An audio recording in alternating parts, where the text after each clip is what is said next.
क्या आपको पता है कि जब हमारे नाक में कुछ चला जाता है तभी हम छींकते हैं, उसके अलावा हम छींकते नहीं। और जब हम छींकते हैं तब हम थोड़ी देर के लिए क्लिनिकली मर जाते हैं। लेकिन ऐसा क्यों होता है, जानने के लिए इस वीडियो को लाइक करो और मेरे चैनल को सब्सक्राइब कर दो। कर दिया ना? अब आगे बढ़ते हैं।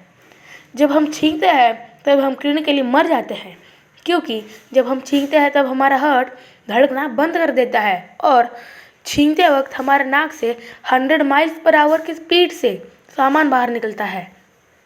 इतने सारे स्पीड से सामान बाहर निकलता है तो हार्ट को तो बंद होना ही पड़ेगा ना।